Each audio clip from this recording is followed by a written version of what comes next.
Une dose de rappel pour tous les Français. Les rendez-vous seront ouverts dès samedi. Le masque fait son retour dans tous les lieux publics. Et le gouvernement réfléchit aussi à la vaccination des 5-11 ans. Nouvelle nuit de violence en Martinique. 7 membres des forces de l'ordre ont été blessés, ainsi qu'un manifestant. Les blocages se multiplient. Un centre commercial a été incendié. 3 personnes ont été arrêtées en possession d'armes de guerre. Et puis un nouveau naufrage évité dans la Manche. 70 migrants ont été secourus, déterminés à rejoindre l'Angleterre. Malgré la mort hier de 27 personnes retrouvées noyées, Londres appelle à un effort international coordonné. C'est donc bientôt le retour des vaccinodromes. Le 15 janvier, tous les Français vaccinés de plus de 18 ans devront avoir reçu leur rappel, sinon ils perdront leur passe sanitaire. C'est le principal enseignement de la conférence de presse d'Olivier Véran. Le ministre écarte tout confinement ou couvre-feu. Caroline Sins. Un rituel oublié. La conférence de presse dédiée au Covid avait disparu depuis 3 mois. Son retour est le signe d'une aggravation de l'épidémie. Pour faire face à la 5e vague, Olivier Véran reprend la parole. Je veux vous dire que nous avons encore notre destin entre nos mains. Je ne vous annoncerai ni confinement, ni couvre-feu, ni fermeture anticipée des commerces, ni limitation des déplacements. Parmi les nouvelles mesures, une dose de rappel pour tous les adultes de plus de 18 ans, 5 mois seulement après la dernière vaccination. Le vaccin est une arme très efficace pour réduire le risque de formes graves ou de décès, mais son efficacité, notamment contre la transmission de la maladie, diminue avec le temps, d'où l'importance du rappel. Le retour du masque obligatoire en intérieur dans tous les lieux publics où le pass sanitaire est demandé. Bars, restaurants, centres commerciaux, lieux de spectacle, musées et même dans certains lieux extérieurs comme les marchés, une mesure décidée par les préfets. La validité des tests PCR est raccourcie. Elle passe de 72 à 24 heures pour inciter les 6 millions d'éligibles à se faire vacciner. Objectif du gouvernement, sauver les fêtes de fin d'année, éviter un couvre-feu et pire, un nouveau confinement. Olivier Véran qui n'écarte pas une campagne de vaccination pour les 5 à 11 ans. D'ailleurs, l'Agence européenne du médicament a donné son feu vert pour Pfizer. Écoutez le ministre de la Santé. Je saisis bien sûr la Haute Autorité de Santé pour qu'elle puisse regarder, décrypter en toute transparence l'ensemble des données à disposition et déterminer dans quel cadre, dans quel contexte pourrait ou non être ouverte la vaccination aux enfants de 5 à 11 ans. Dans tous les cas, cette vaccination, si elle était décidée en France, ne commencerait pas avant le début de l'année 2022, puisqu'il faut pour cela recevoir les vaccins avec des dilutions de vaccins adaptées aux enfants.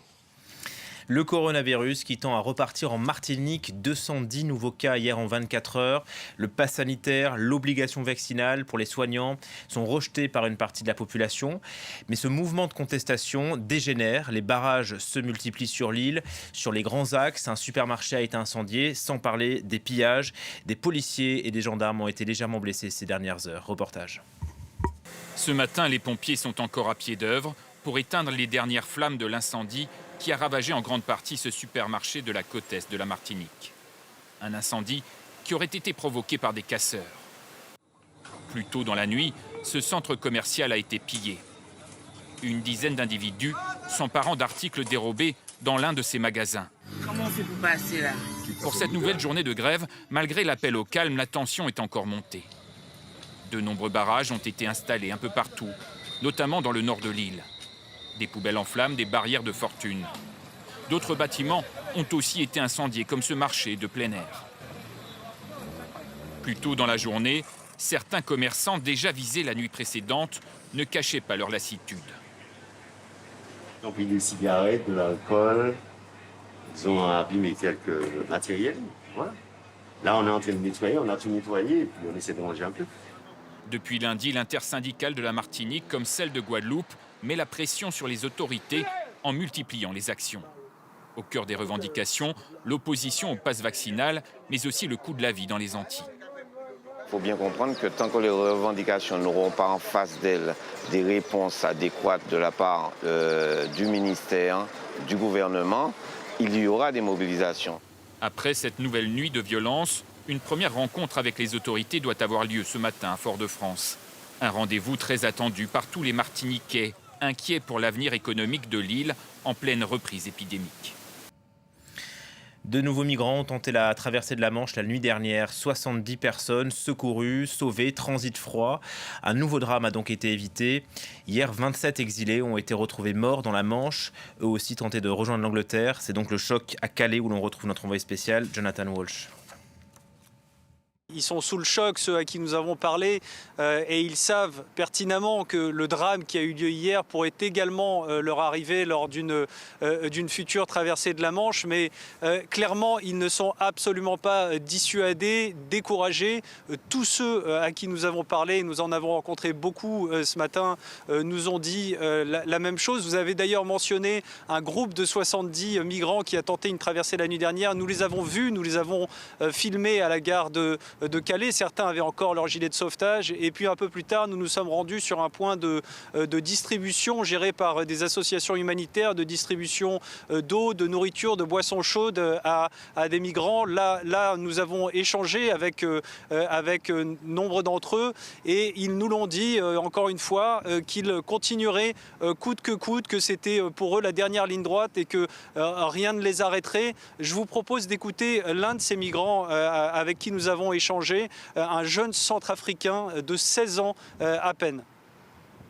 Bon, en fait, nous aussi hier on a essayé de tenter dans le mer. Bon, on est entré, après on nous a secourus parce qu'il y a beaucoup de moches, il y a beaucoup de vagues. Ah oui, on va continuer, donc c'est la seule solution pour nous ici. Donc on va essayer de continuer pour aller, donc on peut jamais reculer. Pour le moment, le vague n'est pas bon. Bon, j'essaie de partir encore, j'essaie de partir pour la deuxième fois et pour voir si c'est possible. On n'a pas peur de ça, on a vécu l'en-route plus que ça. Donc on voit que ici c'est très facile pour nous. Voilà, témoignage recueilli tout à l'heure par Jonathan Walsh. Le Soudan vit une nouvelle journée de mobilisation, la journée des martyrs. Des milliers de manifestants ont répondu présents. Ils réclament le départ des militaires qui ont repris le pouvoir. Pour calmer la colère, les généraux ont remis en selle il y a quelques jours le Premier ministre civil, Abdallah Hamdok, mais visiblement donc ça ne calme pas les tensions. Les forces de l'ordre ont encore fait usage de gaz lacrymogène ce jeudi. Depuis le coup d'État, la répression au Soudan a fait 42 morts et des centaines de blessés. Et puis c'est un archipel plutôt calme qui s'embrase depuis 2 jours. Des émeutes violentes éclatent sur les îles Salomon, près de l'Australie.